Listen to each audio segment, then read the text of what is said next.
Hello बच्चों, I hope आप लोग बहुत अच्छे हो गए। तो बच्चों, लास्ट टाइम में हमने कंसंट्रेशन सेल की बात करी थी। कंसंट्रेशन सेल क्या था? जिसके अंदर इलेक्ट्रोड सेम होती थी दोनों है हाफ सेल में। इलेक्ट्रोलाइट भी सेम होता था, बट इलेक्ट्रोलाइट की कंसंट्रेशन डिफरेंट होती थी। और ई नॉट सेल कंसंट्रेशन सेल का क्या होता था? ज़ीरो होता था, है ना। आज हम बात करते हैं गिब्स फ्री एनर्जी और ईएमएफ ऑफ सेल के रिलेशन के बीच के बात में, कि इन दोनों के बीच में क्या रिलेशन है, क्या रिश्ता है। गिब्स फ्री एनर्जी को हम किससे रिप्रेजेंट करते हैं? डेल जी से, है ना बच्चों। अब देखो, ये हमारा डेनियल सेल था, दो इलेक्ट्रोड थी, दोनों तरफ इलेक्ट्रोलाइट था। डेनियल सेल गैल्वेनिक सेल की बात कर रहे हैं ना। दोनों तरफ इलेक्ट्रोलाइट था, बीच में सॉल्ट ब्रिज था, वायर से कनेक्ट था, इलेक्ट्रॉन एनोड से कैथोड ट्रांसफ़र हो रहे थे। अब बच्चों देखो, जब इलेक्ट्रॉन ट्रांसफ़र हुए और साथ में ईएमएफ प्रोड्यूस हुआ, ठीक है, इलेक्ट्रिसिटी प्रोड्यूस हुई। जब ईएमएफ प्रोड्यूस हुआ, इलेक्ट्रिसिटी प्रोड्यूस होगी ना। तो देखो क्या हुआ, इसके अंदर इलेक्ट्रॉन ट्रांसफ़र हुए और ईएमएफ प्रोड्यूस हुआ। तो यानी कि इसके अंदर कुछ ना कुछ सेल के अंदर काम हुआ है, कुछ ना कुछ तो काम हुआ है ना, रिएक्शन हुए या कुछ ना कुछ काम हुआ है। तो हम उसी को क्या बोलते हैं? Electrical work done. कि इस सेल के अंदर कितना काम हुआ है उसको हम देखते हैं कि इलेक्ट्रिकल वर्क डन इस सेल के अंदर कितना होता है, कि इस सेल के अंदर कितना काम हुआ है। देखो, इलेक्ट्रिकल वर्क डन क्या होता है कि टोटल चार्ज पास की, यानी कि कितने इलेक्ट्रॉन ट्रांसफ़र वगैरह हुए, या है ना, कि पास हुए एनोड से कैथोड, या कितने ट्रांसफ़र हुए, और ईएमएफ, और कितना ईएमएफ प्रोड्यूस हुआ, वही होता है तुम्हारा इलेक्ट्रिकल वर्क डन। कि पूरे रिएक्शन के अंदर, सेल के अंदर कितना ईएमएफ प्रोड्यूस हुआ और कितने तुम्हारे कितने इलेक्ट्रॉन ट्रांसफ़र हुए, है ना, कितने चार्ज ट्रांसफ़र हुआ, कितने इलेक्ट्रॉन ट्रांसफ़र हुए, है ना बच्चों। वही है तुम्हारा इलेक्ट्रिकल वर्क डन, है ना। कि किसी सेल के अंदर तुम्हारा कितना ईएमएफ प्रोड्यूस हो गया और कितने तुम्हारे कितने इलेक्ट्रॉन वगैरह ट्रांसफ़र हुए, चार्ज पास हुआ। तो देखो, इसकी डेफिनेशन क्या होती है? Electrical work done is equal to the total charge pass and the electrical potential. Electrical potential क्या होता है? ईएमएफ। इलेक्ट्रिकल वर्क डन क्या होता है कि तुम्हारा, कि किसी सेल रिएक्शन के अंदर कितना चार्ज पास हुआ और साथ में कितना ईएमएफ प्रोड्यूस हुआ, है ना। इसको हम मल्टीप्लाई, इसको तुम ऐसे ही बोल सकते हो, electrical work done is equal to the total charge pass multiplied by electrical potential, या मल्टीप्लाइड बाय ईएमएफ, है ना। इलेक्ट्रिकल वर्क डन क्या है कि तुम्हारा, कि किसी रिएक्शन के अंदर कितना चार्ज पास हुआ और कितना इलेक्ट्रिकल पोटेंशियल प्रोड्यूस हुआ। तो देखो, इसका फॉर्मूला होता है, इलेक्ट्रिकल वर्क डन का फॉर्मूला क्या होता है? W is equal to Q into में ई सेल। ई सेल क्या है? ई एम एफ क्या होता है? E cell. तो हमने क्या बोला, इलेक्ट्रिकल वर्क डन क्या है तुम्हारा? टोटल चार्ज पास्ड, है ना, total charge pass and electrical potential, इसके इक्वल होता है ना। तो टोटल चार्ज पास को हमने, चार्ज को कैसे रिप्रेजेंट कर दिया? क्यू से, है ना, मल्टीप्लाइड बाई कर दो या चाहे एंड कर दो, कुछ भी कर दो, ठीक है, इनटू में EMF of cell, E cell, ठीक है बच्चों। ये हमारा वर्क डन, कितना चार्ज पास हुआ multiplied by EMF of cell, ठीक है। ये तुम्हारा इलेक्ट्रिकल वर्क डन। अब बच्चों देखो, टोटल चार्ज पास, कि कितना चार्ज पास हुआ है टोटल सेल रिएक्शन में, ठीक है बच्चों।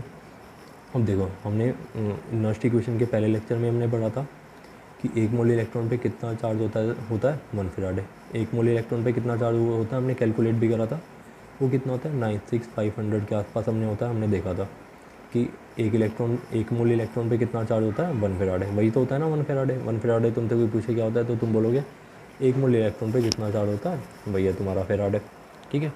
तो 1 मोल इलेक्ट्रॉन पे कितना चार्ज होता है 1 फैराडे।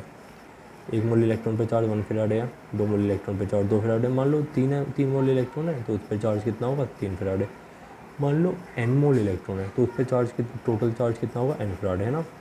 तो इधर से हमारा वर्क डन क्या आ जाएगा, क्यों इधर टोटल चार्ज हमारा क्या आ गया NF, तो इधर से हमारा वर्क डन क्या आ गया NF इंटू में ई सेल क्या है EMF ऑफ सेल, F क्या है फैराडे, N क्या है नंबर ऑफ इलेक्ट्रॉन की, कितने नंबर ऑफ इलेक्ट्रॉन वगैरह तुम्हारे ट्रांसफ़र वगैरह हुए, है ना।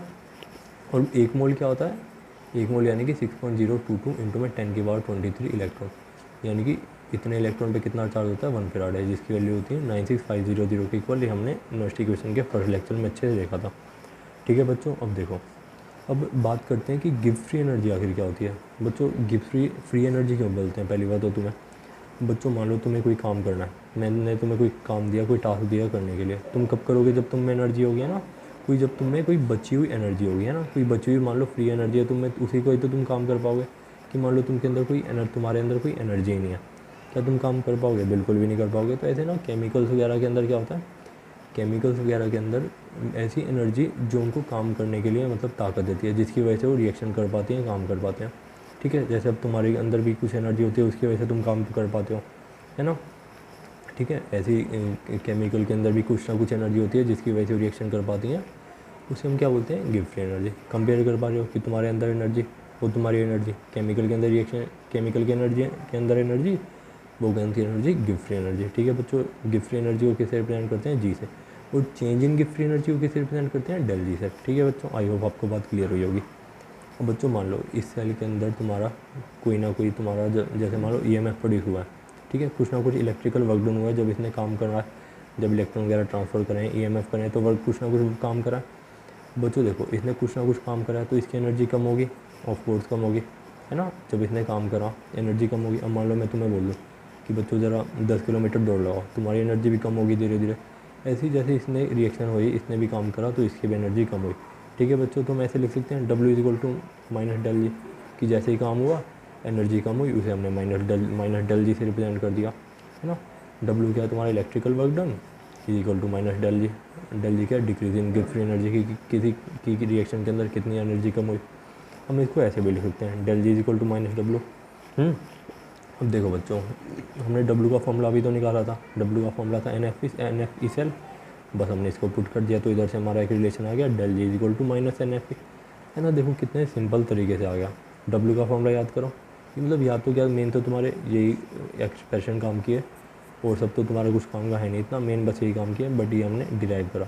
W क्या था, टोटल चार्ज इंटू में EMF ऑफ सेल, और टोटल चार्ज कितना है, NF, F क्या है तुम्हारा फेराडे। ठीक है, जब काम हुआ गिव फ्री एनर्जी कम हुई, हमने उसको माइनस डेल जी लिख दिया, डेल जी माइनस W भी लिख सकते हैं, तो इधर से हमारा डेल जी कितना आ गया, माइनस NF। ये तो बच्चों हम बात करें नॉन स्टैंडर्ड कंडीशन पे बात, मतलब जब मान लो टेम्परेचर तुम्हारा कुछ भी हो, है ना, टेम्परेचर तुम्हारा कुछ भी हो 298 के अलावा कोई भी टेम्परेचर हो, और कंसनट्रेशन तुम्हारी 1 मोलर के अलावा कोई और कंसनट्रेशन हो, यानी कि कोई भी कंसनट्रेशन हो, कोई भी तुम्हारा टेम्परेचर हो, तो तुम्हारा डेल जी क्या हो जाएगा, माइनस NF, यानी कि नॉन स्टैंडर्ड कंडीशन पे। बच्चों मान लो तुम्हें स्टैंडर्ड कंडीशन पे पूछना है कि डेल जी निकालो, तो डेल जी नोट क्या हो जाएगा तुम्हारा, डेल जी नोट माइनस में NF नोट। ठीक है बच्चों, ये गिव फ्री एनर्जी कब हो गया, जब तुम्हारी कंडीशन स्टैंडर्ड है, यानी कि जब तुमसे बोल दे कि जब टेम्परेचर 298 केल्विन है और सॉल्यूशन की कंसंट्रेशन है 1 मोलर, तुमसे बोल दे कि गिव फ्री एनर्जी निकाल दो, तो उस टाइम पे कौन सी गिव फ्री एनर्जी निकलेगी, स्टैंडर्ड गिव फ्री एनर्जी। ठीक है बच्चों, अब देखो बस इतना ही बात को याद रखना, जब स्टैंडर्ड कंडीशन पे बात हो, टेम्परेचर 298 केल्विन हो, कंसंट्रेशन 1 मोलर हो, तो हम क्या बोलते हैं, डेल जी नोट बोलते हैं ना, कि स्टैंडर्ड गिव फ्री एनर्जी किसकी इक्वल हो जाएगी, NF ई नोट। ई नोट क्या है, ई नोट मतलब ई सेल ही लिख लो इसमें ना। ई नोट सेल क्या है तुम्हारा, standard EMF of cell. Standard EMF of cell कैसे निकालते हैं, ई के थोड़ा माइनस में ई ए नोट, है ना, ई नोट के थोड़ा माइनस में ई नोट ए नोट। और ये non standard EMF of cell कैसे निकालते हैं, नेक्स्ट इक्वेशन है ना बच्चों, ये सब हम पढ़ चुके हैं, और हमने इस सब को एक्सप्लेन कर दिया कि डेल जी तुम्हारा क्या है, गिव फ्री एनर्जी, ई सेल क्या है तुम्हारा EMF ऑफ सेल, और डेल जी नोट क्या है, स्टैंडर्ड गिव फ्री एनर्जी, जब टेम्परेचर 298 केल्विन 1 मोलर है, और ई नोट सेल के स्टैंडर्ड EMF ऑफ सेल जब तुम्हारा टेम्परेचर 298 केल्विन है और कंसंट्रेशन 1 मोलर है ना बच्चा लोगों। आगे बढ़ते हैं। अब बच्चों एक और बात ज़रा सी ध्यान रख लो कि मतलब कभी कभी जेई वगैरह में पूछा था, जेई मेंस वगैरह में, कि डेल जी जो होती है वो तुम्हारी होती है एक्सटेंसिव प्रॉपर्टी, और EMF ऑफ सेल कैसी होती है, इंटेंसिव प्रॉपर्टी। तुमने थर्मोडाइनमिक्स में 11th में पढ़ा होगा कि एक्सटेंसिव और इंटेंसिव प्रॉपर्टी क्या होती है। एक्सटेंसिव प्रॉपर्टी वो होती है जब तुम्हारी अमाउंट पे डिपेंड करती है। मान लो कि जैसे तुमने ना 1 लीटर पानी लिया, कोई रेक्टेंगुलर बॉक्स है, तुमने 1 लीटर इसके अंदर पानी लिया, ठीक है, जिसका टेम्परेचर मान लो 25 डिग्री सेल्सियस है। अब मैं तुम्हें बोलूँ कि बच्चों ज़रा इसको ना इस रेक्टेंगल को आधा कर दो, मतलब इस रेक्टेंगल को आधा हिस्से में बांट दो। जैसे ही आधे हिस्से में बांटोगे, वॉल्यूम कितना हो गया, 0.5 लीटर हो गया, है ना। एक डिब्बा है रेक्टेंगुलर जिसके अंदर 1 लीटर पानी है। मैंने बोला बच्चों इस डिब्बे को आधे में आधा तोड़ के आधे में बांट दो। जैसे ही बांटा, वॉल्यूम दोनों में 0.5 लीटर हो गया, बट टेम्परेचर दोनों में कितना रहा, 25 डिग्री सेल्सियस। टेम्परेचर थोड़ी चेंज हो जाएगा, टेम्परेचर तो दोनों में सेम रहेगा। तो बच्चों देखो, जो ऐसी प्रॉपर्टी जो अमाउंट पे डिपेंड करे, यानी कि डिपेंड्स ऑन अमाउंट, कि जो यानी कि अमाउंट बदलने से चेंज हो जाए, उसको हम बोलते हैं एक्सटेंसिव प्रॉपर्टी, है ना। और ऐसी प्रॉपर्टी जो अमाउंट बदलने पे भी चेंज ना हो, कि यानी कि मान लो जैसे तुमने चेंज करा अमाउंट, पहले 1 लीटर था, अब तुमने आधा लीटर कर दिया, तब भी क्या टेम्परेचर चेंज हुआ, नहीं। जो डजंट डिपेंड ऑन अमाउंट, ऐसी प्रॉपर्टी जो अमाउंट पे डिपेंड ना करे, उसको हम बोलते हैं इंटेंसिव प्रॉपर्टी, है ना बच्चों। सिंपल सी बात। ऐसी प्रॉपर्टी जो अमाउंट पे डिपेंड करे, जैसे कि वॉल्यूम, वो कैसी, एक्सटेंसिव प्रॉपर्टी। ऐसी प्रॉपर्टी जो अमाउंट पे डिपेंड ना करे, उसको हम क्या बोलते हैं, इंटेंसिव प्रॉपर्टी। हमने वॉल्यूम का एग्जांपल देख लिया एक्सटेंसिव, और टेम्परेचर का एग्जांपल देख लिया इंटेंसिव।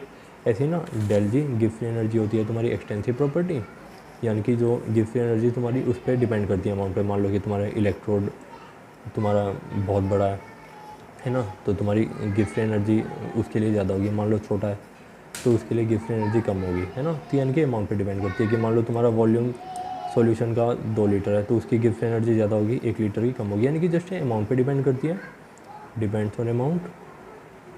और तुम्हारा EMF ऑफ सेल अमाउंट पे डिपेंड नहीं करता। चाहे तुम्हारा जिसकी 1 फुट हाइट है एक इलेक्ट्रोड की, चाहे तुम उसका इलेक्ट्रोड पोटेंशियल देखो या उसका EMF देखो, सेम रहेगा। चाहे तुम 2 फुट का देखो उसका भी सेम रहेगा। यानी कि कहने की बात, Gibbs free energy extensive property और EMF of cell intensive property. Gibbs free energy amount पे डिपेंड करती है, साइज़ पे डिपेंड करती है। EMF ऑफ सेल अमाउंट पे डिपेंड नहीं करती, साइज़ पे डिपेंड नहीं करती, है ना बच्चों। चलो आगे बढ़ते हैं। तो देखो इधर से हमारी फाइनल एक्सप्रेशन क्या आ गई, del G equal to minus NFP।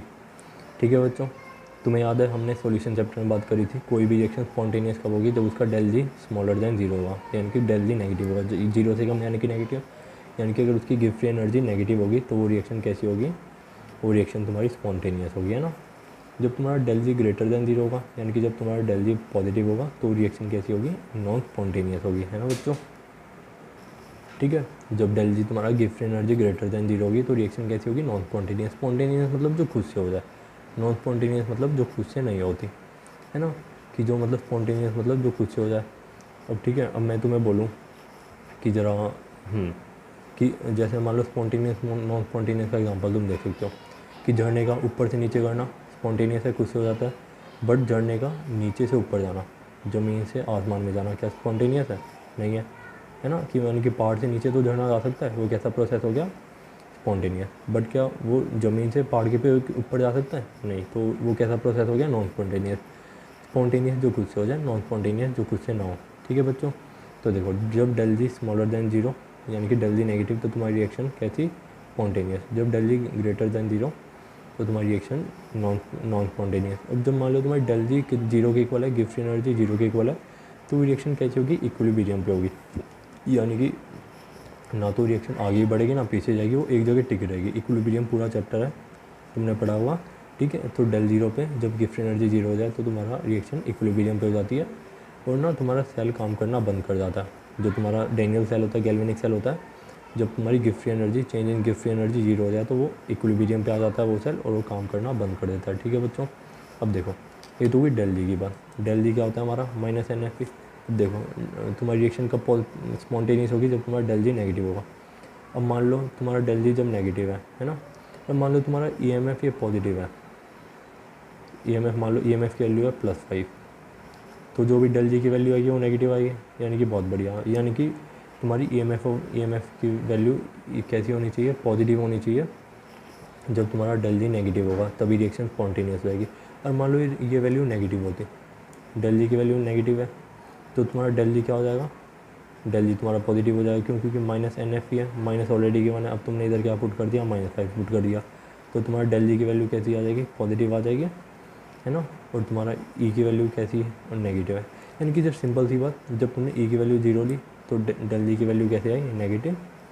और जब तुमने की वैल्यू नेगेटिव ली तो डेल जी की वैल्यू क्या आई, पॉजिटिव। क्यों, क्योंकि माइनस NFP है। सेल मान लो तुम्हारा -5 है, माइनस माइनस क्या हो गया, प्लस। ठीक है बच्चों, तो जस्ट कहने का मतलब ये है कि जब तुम्हारा EMF of cell greater than 0, तो EMF ऑफ सेल जब तुम्हारा पॉजिटिव होगा, डेल जी तो जब गिब्स फ्री एनर्जी तुम्हारी नेगेटिव होगी या लेस देन 0 होगी तो तुम्हारी रिएक्शन स्पॉन्टेनियस। जब डेल जी तुम्हारा ग्रेटर देन 0 होगा, EMF लेस देन 0 होगा, तो रिएक्शन तुम्हारी नॉन स्पॉन्टेनियस। क्यों, क्योंकि लेस देन 0 होगा, नेगेटिव होगा। जैसे नेगेटिव इसमें पुट करोगे तो डेल जी पॉजिटिव होगा, रिएक्शन कैसी, नॉन स्पॉन्टेनियस। और जब तुम्हारा डेल 0 होगा तो ऑफकोर्स तुम्हारा ई सेल भी 0 ही होगा, है ना। तो जस्ट ये कुछ रिलेशन थे, बस याद रखना कि उल्टा होता है। गिब्स फ्री एनर्जी नेगेटिव होगी, स्पॉन्टेनियस होगी, E cell positive, E cell greater than 0 होगा। जब रिएक्शन तुम्हारी नॉन स्पॉन्टेनियस होगी तो Gibbs free energy greater than 0, EMF less than 0, ठीक है। और इक्विलिब्रियम के टाइम पे तुम्हारा डेल जी भी 0, ई सेल भी 0। आई होप आप समझ रहे होगे। एक जल्दी से एक लास्ट क्वेश्चन देख लेते हैं जो इस रिलेशन पे बेस्ड है। ये तो जस्ट मैंने तुम्हें जनरल बातें बता दी, मेन इस फॉर्मूले पे हम काम करेंगे। ठीक है बच्चों, देखो क्या आगे मैंने कह रहे कि standard electrode potential of Daniell cell is 1.1 volt, यानी कि E0 सेल दिया हुआ है 1.1 वोल्ट। कह रहा है calculate standard Gibbs free energy of reaction, है ना। कह रहा है कि इसकी स्टैंडर्ड गिब्स फ्री एनर्जी निकालो। ठीक है। N2 में देख रहा है कितने इलेक्ट्रॉन का ट्रांसफ़र हुआ है बच्चों, देख लो। जिंक से Zn से Zn2 फॉर्म हुआ, यानी कि 2 इलेक्ट्रॉन का लॉस। Cu2 से Cu फॉर्म हुआ, रिडक्शन, यानी कि 2 इलेक्ट्रॉन का गेन।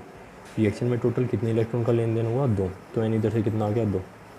हमें गिब्स एनर्जी का फॉर्मूला मालूम ही है, स्टैंडर्ड गिब्स एनर्जी निकालनी है ना, तो डेल जी नॉट लिखो इधर। Del G naught equal to minus F E naught cell. Del G naught का फॉर्मूला लगाया, हमें ये तो निकालना है ना del G naught, standard Gibbs energy. फॉर्मूले में चीज़ों को पुट करो। एफ कितना होता है 96500, ई नॉट सेल हमें गिवन है, एन की वैल्यू पुट करी। इधर से तुम्हारा डेल जी नॉट कितना आ गया, ये आ गया 212300, ठीक है। ये आ गया जूल में। किलो जूल में कितना आ गया, 212.3 किलो जूल मोल इनवर्स। क्यों, क्योंकि 1 किलो जूल में कितना होता है 1000 जूल, 1 जूल में हो गया 1/1000 जूल। तो हमने जूल को 1000 से डिवाइड किया तो किलो जूल आ गया। ठीक है बच्चों, ये थी सिंपल सी बात। कोई भी डाउट होता है आप लोग पूछ लेना। सिंपल सा मेन रिलेशन तो ये है, बाकी तो हमने एक्सप्लेन करा है चीज़ों को। इसको थोड़ा सा सोच के देख लेना, तुम्हें समझ आ जाएगा। मे भी फर्स्ट टाइम में समझना है, लेकिन तुम फिर से सोचोगे 100% आएगा। ठीक है। थैंक यू सो मच बच्चा लोगों।